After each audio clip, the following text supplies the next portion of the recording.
Bismillahirrahmanirrahim. Assalamualaikum warahmatullahi wabarakatuh. Alhamdulillahirabbil alamin wassalatu wassalamu ala nabiyyina Muhammadin wa ala alihi wa ashabihi ajma'in. Qala rabbi shrah li sadri wa yassir li amri wa hlul 'uqdatam min lisani yafqahu qawli. Allahumma anfa'na bima 'allamtana wa 'allimna ma yanfa'una wa dhakkirna ma nasina wa a'mi 'anna a'yunadh dhalimin wal hasidin ya dzal jalali wal ikram. Rabbana iftah bainana wa baina qaumina bil haqqi fa anta khairul fatihin. Allahumma ij'alna mimman yastami'una al-qawla fayattabi'una ahsanahu amin ya rabbal alamin. Qala al-musannifu rahimahullahu ta'ala wa nafa'ana fi 'ulumihi fid darain fid dunya wal akhirah. Hadirin jamaah Masjid Al-Mahkamah yang dimuliakan Allah Subhanahu wa taala, puji syukur kehadirat Allah kita panjatkan atas nikmat dan karunia-Nya sehingga pada siang hari ini di sela-sela di tengah kesibukan kita dalam mencari ma'isyah yang halal, mencari penghidupan yang halal, kita masih diberikan inayahnya sehingga kita bisa sholat berjamaah di masjid yang mulia, dan mudah-mudahan kita juga dimuliakan oleh Allah Subhanahu wa taala. Amin ya rabbal alamin. Salawat serta salam semoga tercurah kepada junjungan kita Nabi Muhammad sallallahu alaihi wasallam dengan mengucap Allahumma shalli ala sayyidina Muhammadin wa ala alihi wa ashabihi ajma'in. Ayuhal hadirun, jamaah yang dimuliakan Allah Subhanahu wa taala, insyaallah siang ini kita akan lanjutkan kajian hadis Adillatul Ahkam dari kitab Bulughul Maram yang dikarang atau yang dibuat oleh Imam Ibnu Hajar Al-Asqalani. Kitab ini adalah merupakan ringkasan dari kitab hadis sahihnya Fathul Bari ala Syarh Sahihul Bukhari yang sudah disusun dalam bab-bab tersendiri. Kali ini kita akan melanjutkan kajian tentang babul adab yang terhimpun dalam babul jam'i. Hadis yang ke 1253. Baik. Bismillahirrahmanirrahim. Wa 'anin Nawas bin Sam'an radhiyallahu anhu qala Sa'altu Rasulullah sallallahu alaihi wasallam 'anil birri wal ithmi. Faqala al-birru husnul khuluqi wal ithmu ma haka fi sadrika wa karihta ay yattali'a 'alaihi an-nas. Akhrajahu Muslim. Hadis yang ke-1253 ini disandarkan isnadnya atau sanadnya dari Nawas bin Sam'an. Dari Nawas bin Sam'an radhiyallahu anhu, semoga Allah ridha terhadapnya, qala, berkata Nawas, Sa'altu Rasulullah sallallahu alaihi wasallam 'anil birri wal ithmi. Sa'altu, aku bertanya Rasulullah kepada Rasulullah sallallahu alaihi wasallam 'anil birri wal ithmi, tentang apa yang dimaksud dalam Islam itu sebagai kebajikan. Albir dalam bahasa Arab artinya kebaikan, bukan bahasa Indonesia ya. Albir bertanya tentang bir, bukan bir minuman, tapi di sini albir tentang kebaikan. Sa'altu Rasulullah sallallahu alaihi wasallam 'anil birri wal ithmi. Kata Nawas, aku bertanya kepada Rasulullah sallallahu alaihi wasallam tentang apa itu kebaikan, albir, wal ithmu, dan apa itu keburukan. Faqala, maka kemudian dijawab oleh Rasulullah, al-birru husnul khuluqi. Kebaikan itu sesuatu yang terhimpun di dalamnya husnul khuluq. Husnul khuluq itu apa? Bagusnya perangai, bagusnya akhlak.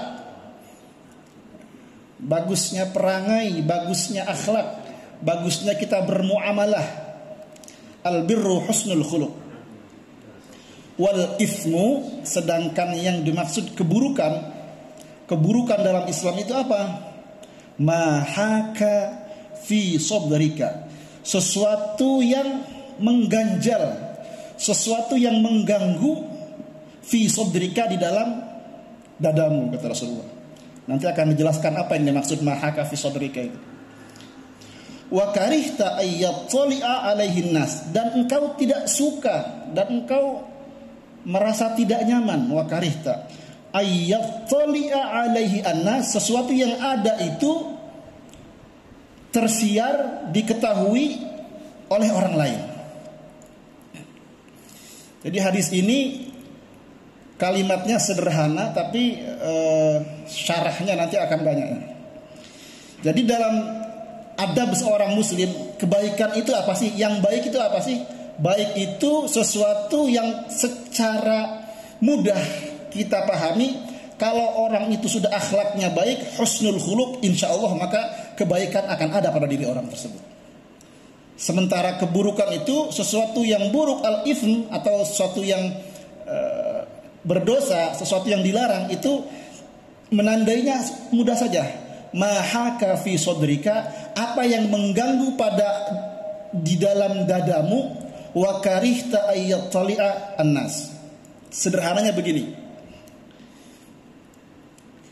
kebaikan itu kita berbuat sesuatu kalau tersebar kepada orang lain dan kita tidak merasa sesuatu itu mengganggu diri kita, atau kita malu, atau kita merasa kok saya tahu, itu suatu kebaikan. Tetapi kalau perbuatan kita itu ditahu oleh orang lain, kita merasa tidak nyaman, atau kita malah tidak mau atau tidak suka, maka sesuatu itu biasanya al-ithmun, sesuatu yang dilarang atau berdosa. Dengan bahasa sederhana, kata Imam Atha, manusia itu pada prinsipnya malu ditahui sesuatu yang buruk dan aib terhadap dirinya. Salah satu contoh kecil misalnya, menguntit, klepto, mengambil hak orang lain. Kan kalau kita tahu mencuri itu kan diomongin sama orang, kita malu, nggak enak. Mahaka fi sodrika, itu al-ithmun, kata Nabi. Sesuatu yang engkau tidak mau ditahui oleh orang lain, oleh orang banyak terhadap perbuatanmu itu, maka itu dapat dipastikan itu ithmun. Dalam syarahnya disebutkan fa akhbara bi annal birra husnul khuluq, maka kemudian hadis ini menjelaskan kepada kita tentang kebaikan itu terhimpun dalam bagusnya, baiknya akhlak seseorang. Wa husnul khuluq la yanhasiru abwabu, dan para ulama menyebutkan husnul khuluq, bagusnya perangai itu sesuatu yang maknanya begitu luas. Di antaranya wa akhbara bi anna ithmu ma huwa ma taqa'u ar-raibatu fi sadrika min ahwa halalun ahramun. Termasuk di dalamnya sesuatu yang kalau kita ragu, ini benar enggak saya begini nih ya? Betul enggak perbuatan saya ini? Ini halal atau enggak? Kok saya ragu? Mahaka fi sadrika, tinggalkan itu. Karena dalam hadis lain, sesuatu yang mengganggu pada perasaanmu, pada dirimu, itu kemungkinan kalau enggak haram, maka perbuatan itu adalah perbuatan yang syubhat. Kalau dalam konteks ulama kalam, mutakallimin, ini agak sedikit penjelasannya melebar sedikit. Kita dalam ilmu kalam atau ilmu tauhid itu ada beberapa aliran. Kalau di Indonesia kebanyakan kita ini kan aliran kalamnya adalah Asy'ariyah, Asy'ariyah. Tetapi selain Asy'ariyah itu banyak ditahu, ada Maturidiyah, ada Mu'tazilah gitu ya. Ada Jabariyah. Perdebatan ulama kalam itu diantaranya adalah terkait dengan kemampuan manusia secara naluriah mengenal itu baik atau buruk.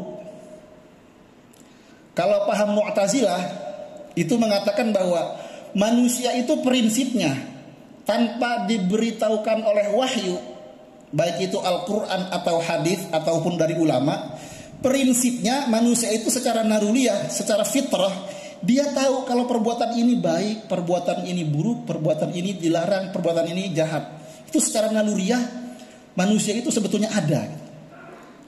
Maka kalau dalam aliran Mu'tazilah itu al-irfanu bil hasan wal qabih itu cukup dengan akal kalau Asy'ariyah. Kalau Mu'tazilah beda dengan Asy'ariyah. Kalau Asy'ariyah itu akal itu bisa mengetahui bahwa itu baik dan buruk. Hati kita itu bisa mengetahui itu baik dan buruk, tetapi hati dan akal yang dibimbing oleh wahyu. Hati dan akal yang diberitahukan oleh wahyu, oleh Quran dan hadis. Kenapa? Karena akal atau hati kita itu sesuatu yang kalau dalam ulama disebutkan, kenapa disebut qalbun? Limadza sumiya al-qalb li'annahu yataqallab. Hati itu bisa berbalik. Contohnya begini. Orang itu pada prinsipnya fitrahnya baik semua. Tetapi kalau terbiasa berbuat sesuatu yang dolim, terbiasa berbuat sesuatu yang ithmun, yang dilarang oleh agama, dan berulang-ulang terus, maka hati itu bisa apa ya? Bisa berkarat, bisa tidak membedakan. Oh, ini ternyata tidak baik. Maka dalam Islam itu biasanya membunuh itu misalnya kalau orang membunuh itu al-qatlu bil qatli. Orang yang sudah membunuh itu harus dibunuh. Kenapa? Karena kalau orang sudah sekali membunuh, perasaan dia itu akan memudahkan menganggap remeh nyawa orang lain. Maka dalam hukum qisas al-qatlu bil qatli. Orang yang membunuh harus dibunuh. Kenapa? Karena hati itu kalau sudah orang berbuat sekali, oh ini baik gak ya? 2 kali, ketiga kali, dan terus menerus melakukan suatu perbuatan buruk itu, maka menjadi tidak buruk menurut dirinya, menurut hatinya. Maka kata Asy'ariyah, hati itu bisa mengetahui perbuatan yang baik kalau hatinya itu dipelihara, dijaga. Kalau hati yang tidak dijaga, tidak dipelihara, maka sumya al-qalb li'annahu yataqallab, bisa berbalik. Maka biasanya kalau dalam kehidupan kita sehari-hari ulangilah sesuatu itu secara terus-menerus. Kalau itu baik. Sesuatu yang tidak baik bisa menjadi baik karena terus berulang-ulang. Maka oleh karenanya hati yang disebut tadi itu, yang mahaka fi sodrika itu disebutnya adalah hati yang terpelihara, yang terjaga. Bukan hati yang timbul dari seseorang yang terus berbuat zalim, berbuat keji, berbuat maksiat, mencuri berulang-ulang terus mengutil berulang-ulang misalnya sebagai terus, maka itu hatinya akan berubah, fitrahnya akan tertutup. Ya, bahasa sederhananya hatinya sudah hitam, banyak noktah, banyak titik hitamnya, maka dia tidak bisa melihat kebenaran di dalamnya. Termasuk membedakan ahwa halalun ahwa haramun. Awalnya orang tahu ini halal, ini haram, tapi kalau sesekali ternyata enak juga ya gitu. Ternyata ini nggak apa-apa ya. Ternyata nggak ketahuan dan nggak dihukum. Nah, itu bisa merubah hati itu gitu. Maka Asy'ariyah menyebutkan hati itu harus dipelihara, hati itu harus dijaga agar kemurniannya tetap terpelihara, agar mahaka fi sodrika, yang mengganggu dalam dirimu itu, ismun itu, bisa terdeteksi dengan hatimu. Fahadha al-wasfu athani lil ithmi adaqqu min alladhi qablahu aw kana al-wasfu al-awwal muta'alliqun bil fiqhi wal akhar muta'alliqun bil wara. Kalau yang tadi itu mahaka fi sodrikan, sesuatu yang mengganggu, apakah ini hal, apa ini haram, itu mi'yarnya adalah tentu fikih. Maka oleh karenanya orang itu tadi itu Asy'ariyah menyebutkan orang itu harus belajar, harus tahu. Dalam ilmu agama namanya al-ma'lum minad din bid-darurah. Seorang muslim itu wajib mengetahui pokok-pokok ajaran agamanya. Kalau sudah dia masuk Islam, bersyahadat, maka dia wajib mengetahui al-ma'lum minad din bid-darurah. Pokok-pokok ajaran agama. Contohnya apa? Salat itu wajib. Ada orang muslim yang, kenapa kamu nggak sholat? Saya nggak tahu kalau sholat itu wajib. Nggak bisa. Karena wajibnya sholat itu disebut al-ma'lum minad din bid-darurah. Mencuri, mengambil hak orang lain, saya nggak tahu ternyata mengambil hak orang lain itu dilarang dalam agama. Oh, nggak bisa. Secara naluriah, dan kalau kita lihat nasnya, wala ta'kulu amwalakum bainakum bil batil, jelas dilarang gitu. Maka sesuatu yang sifatnya pokok-pokok ajaran agama itu baik secara naluriah atau melalui wahyu Al-Quran atau hadis, manusia itu dapat mendeteksinya dengan baik. Hanya tadi itu, hatinya harus dijaga. Wa qala an-Nawawi qala al-ulama al-birru yakunu bi ma'na as-silah. Imam Nawawi mengatakan sebagian daripada yang disebut dengan kebaikan dalam agama itu juga adalah as-silatu. Apa as-silah itu? Menyambung tali silaturahmi. Apa ya bersilaturahmi? Ya, kita baik dengan tetangga, baik dengan keluarga, dengan saudara, dengan family, itu termasuk juga di dalamnya albirru, as-silah. Wa bima'na as-shadaqah. Imam Nawawi mengatakan juga kebaikan itu termasuk di dalamnya as-shadaqah. Menginfakkan harta kita di jalan Allah, as-shadaqah. Wa bima'na al-lutfu wal mubrah. Salah satu kebaikan dalam Islam juga adalah al-lutfu. Apa lutfu itu? Lemah lembut. Ngomong itu dengan orang itu sesuatu yang memilih diksinya yang enak gitu. Kalau menegur orang, negur dengan cara yang baik, al-lutfu. Jangan saudara kita atau teman kita salah. Kamu itu salah, bodoh banget kamu itu. Itu tidak tercermin di dalamnya al-birru. Kalau menegur, tegurlah dengan cara yang baik, ajaklah cara yang baik. Salah satu dari nilai al-birru, al-lutfu, dengan lemah lembut. Wa husnus suhbah. Husnus suhbah itu apa? Bergaul dengan cara yang baik. Ya mungkin sederhananya begini husnus suhbah itu ya. Kalau adab kita pinjam kendaraan dari kawan kita, mobil atau motor, kita pinjam dalam keadaan mobilnya bersih, bensinnya penuh gitu kan, mobilnya dirawat, dikembalikan ya harus dengan kondisi yang sama gitu kan, mobilnya bersih, bensinnya diisi. Husnus suhbah, bagaimana kita bergaul dengan kawan kita, dengan tetangga kita, dengan orang kita, dengan pergaulan, dengan perlakuan yang baik. Husnus suhbah itu juga termasuk dari albirru, kebaikan yang mengarahkan kepada surga tadi. Husnus suhbah. Wa husnul husrah wa bimana at-ta'ah wa hiya mujami'un husnul khuluq. Dan yang tadi itu ya, as-silah, as-shadaqah, al-lutfu, husnus suhbah, husnul usrah, itu termasuk nilai-nilai yang disebut dengan albir tadi itu, kebaikan tadi itu. Faqala Ibnu Mas'ud wa Ibnu Abbas wa ta'ifatun minat tabi'in albirru al-jannah. Ibnu Abbas berpendapat apa yang dimaksud dengan albirru? Albirru wa al-jannah. Sederhana saja. Apa itu kebaikan? Kebaikan itu adalah surga. Maksudnya apa? Maksudnya kebaikan itu adalah amal-amal perbuatan yang kelak akan memasukkan kita ke dalam surga. Maka itulah yang disebut dengan kebaikan. Waqila albirru al-amalu shalih wastadallu bi haditsin alaikum bil amali shalih fa innahu yahdi ilal birr. Dan dikatakan bahwa yang dimaksud dengan kebaikan itu adalah al-amal shalih. Kebaikan itu cukup standarnya kalau perbuatan itu dianggap perbuatan yang baik dan shalih, selesai. Kenapa? Karena ada hadis yang mengatakan alaika bil amali shalih, alaikum bil amali shalih, hendaklah kalian mengerjakan perbuatan-perbuatan yang baik. Baik itu yang gimana? Ya tadi itu. Baik itu standarnya perasaan kita, hati kita, tapi perasaan dan hati yang dibimbing dengan Al-Quran dan Sunnah tadi itu, dengan kebaikan tadi itu. Karena kalau perasaan, hati, kolbun, kalau tidak dipelihara kemurniannya, itu bisa melenceng. Tadi itu yang saya katakan bahwa hati yang sudah ada noda-nodanya gitu. Wa qala Ata'un, dan berkata Imam Ata', huwa syarafuddin wa taqwa. Kebaikan itu puncaknya adalah syarafuddin, memuliakan agama. Apa memuliakan agama maksudnya? Menjalankan semua perintah-perintah agama, yaitu yang terhimpun dalam sifat-sifat takwa. Baik. Ini hadis yang pertama. Kemudian kita berlanjut kepada hadis yang berikutnya, hadis yang 1254. Sepertinya cukup dua hadis ya. Bismillahirrahmanirrahim. Wa 'an ibni Mas'ud radhiyallahu anhu qala Rasulullah sallallahu alaihi wasallam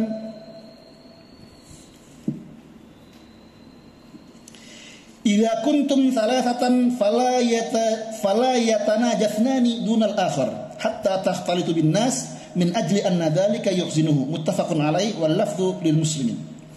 Hadis yang ke-1254 dari Ibnu Mas'ud radhiyallahu anhu berkata, bersabda Rasulullah sallallahu alaihi wasallam, ini juga terkait dengan adab kita sehari-hari.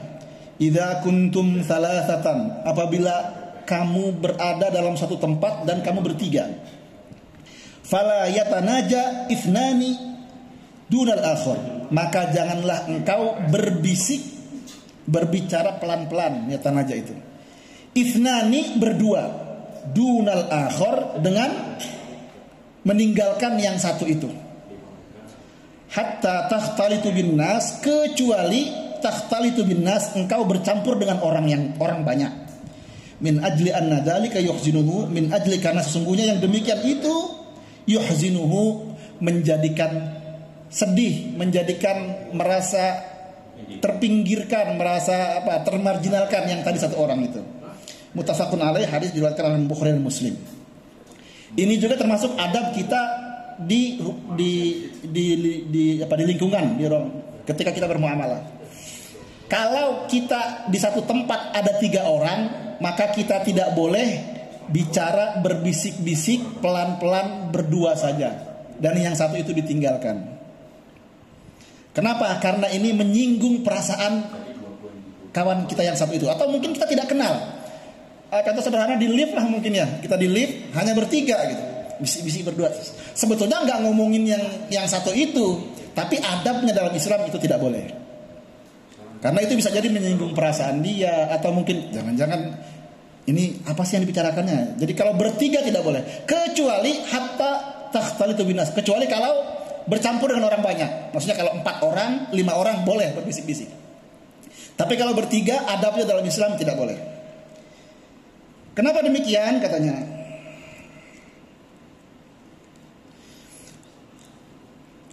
qad jaa an-nahyu fi hadzal hadits an tanajathnaini wa musarataniha li ba'dihha duna thalath. Sesungguhnya hadis ini datang atau keluar dengan sebab melarang berbisik-bisik, berbicara secara pelan-pelan antara 2 orang dan meninggalkan satu orang tadi itu.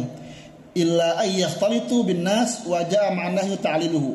Dan larangan ini dalam hadis ini disertakan juga ta'lil atau illah. Illahnya apa? Tadi itu. Illatnya dilarang itu apa? Karena khawatir orang yang satu itu tersinggung. Khawatir orang yang satu itu merasa ya enggak enak lah gitu loh.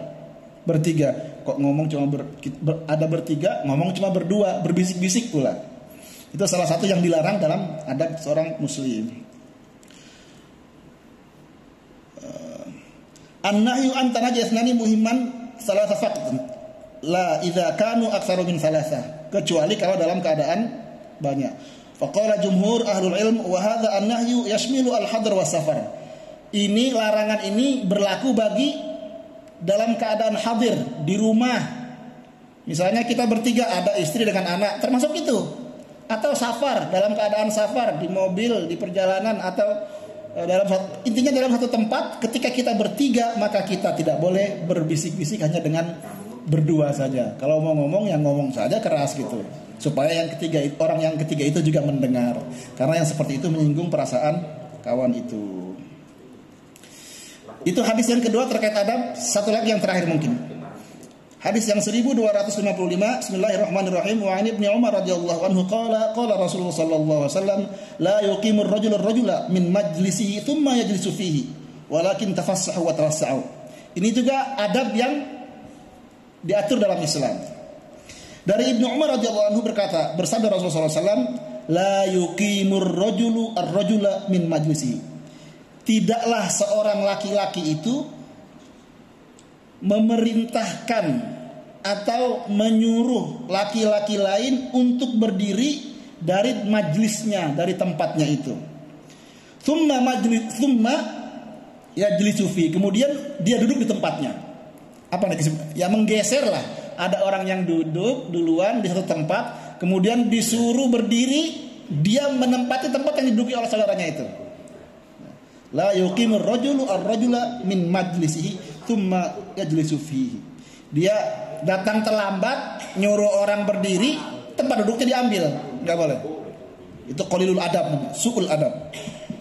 Walakin tafassahu wa tawassau. Akan tetapi orang yang terakhir itu hendaklah dia meminta untuk berlapang-lapang. Kalau minta geser boleh. Geser sedikit dong. Mohon maaf geser bisa nggak? Kalau sudah nggak muat nggak boleh, nggak usah. Bahkan kalau sampai memerintahkan untuk dia berdiri lain dari tempat meninggalkan tempat itu, dia mengambil tempat itu, maka itu termasuk su'ul adab. Dilarang dalam Islam karena itu menyinggung perasaannya. Wa ma'na al-ijmali, makna hadis ini yaitu apa? La yuqimu fil lafzil muslim la yuqimunna bi sighati an-nahyi muakkidan. Ini sighatnya muakkid, jelas bahwa kita memerintahkan atau menjadikan orang itu berdiri dari tempatnya yang dia datang lebih dulu. Wa hadza fi man qama thumma raja'a fa kaifa fi man qa'ada wa lam yabrih falidha kanat iqamatur rajul min majlisi liyajlisu fihi min aqamati adiyan ala haqqil jalis. Thumma innal hadits arsyada lima yakunu fil ghalib sababan li iqamati fi majlisi wa huwa alla yajidu al qadim majlisan. Sementara itu ya, ini berlaku di tempat umum termasuk di masjid. Bahkan di sini disebutkan dalam syarahnya Imam Syafi'i disebutkan wala farqa fil masjidi baina ayyaquma wa yatruka fihi sajadatan aw nahwaha aw la yatruk. Misalnya begini, termasuk dilarang dianggap su'ul adab ya, kalau sampai memerintahkan orang berdiri kemudian tempat duduknya diambil, itu su'ul adab. Di masjid misalnya ada jamaah sudah datang berduluan nih. Ada yang bawa sajadah atau meletakkan sesuatu barangnya gitu kan di tempat itu. Kemudian dia ada keperluan, pergi dulu sebentar, bisa ke toilet atau wudu, sementara dia ada sajadahnya ditinggal. Maka menurut Imam Syafi'i, tempat tadi itu wahuwa ahakku, orang itu lebih berhak untuk duduk di tempat itu, dan orang yang datang belakangan tidak boleh mengambil tempat itu. Itu maksudnya. Termasuk di dalamnya bahwa orang memaksakan diri masuk di dalam masjid, barisnya sudah penuh, tapi saya ingin mengejar keutamaan karena sholatnya di depan. Dia maksa masuk ke dalam. Ini kalau di sini mungkin nggak ada, kalau di Makkah sana ada. Orang masuk sampai nginjek kaki orang, paha orang, kepala orang, itu nggak boleh. Haram hukumnya dan su'ul adab. Kalau datanya belakangan ya duduk di belakang, kecuali di soft depan itu ada yang kosong. Boleh dia masuk tentu dengan sesuatu dengan yang sopan ya. Kalau sholat ya nggak boleh dilewati gitu. Ya. Begitu pula kata Imam Syafi'i menyebutkan la yuqimur rajulun rajulan min majlisihi. Itu misalnya gini. Mana tadi? Wa kadzalika man ya'tada fil masjid mahallan yadrusu fihi fa huwa haqqu bi. Atau misalnya ada orang yang terbiasa di masjid itu tadarus gitu. Dia itu i'tikaf tadarus di masjid itu selalu mengambil posisi tempat di situ. Katakan misalnya ada kawan kita yang sering ke masjid rajin, kalau sholat itu selalu tempatnya di sebelah sana gitu. Baca Quran, i'tikaf di situ terus. Setiap hari berulang-ulang terus-terusan dia duduk situ. Maka kata Imam Syafi'i, kalau ada orang yang tahu bahwa dia itu biasa duduk di tempat itu, hendaklah tempat itu dikosongkan, fa innahu ahaqqu fi hadzal majlis. Karena sesungguhnya orang itu lebih berhak untuk menempati tempat itu karena sudah menjadi kebiasaan untuk dia ada di tempat itu gitu, di masjid itu. Ya. Ini penjelasannya, sehingga termasuk su'ul adab tadi itu. Kalau menyuruh orang berdiri kemudian kita duduk di situ jelas. Atau tadi itu mengambil tempat orang yang orang datang lebih dulu tetapi kemudian dia pergi sebentar, orangnya nggak ada nih, ambil aja. Dan ini berlaku di tempat umum. Termasuk misalnya ini mungkin ada kalau mau kita aktualisasikan ngantri ya. Dalam antrian itu termasuk adab juga, su'ul adab. Di pom bensin atau di ketika kita bayar di tempat kasir gitu kan. Itu kalau orang ada yang datang lebih dulu, maka dulukan dia. Jangan menggeser tempatnya. Itu su'ul adab. Orang tidak punya adab. Kalau bahasa enggak ya. Kalau orang Arab bilang ma fi dhamir, itu hatimu itu seperti enggak berperasaan.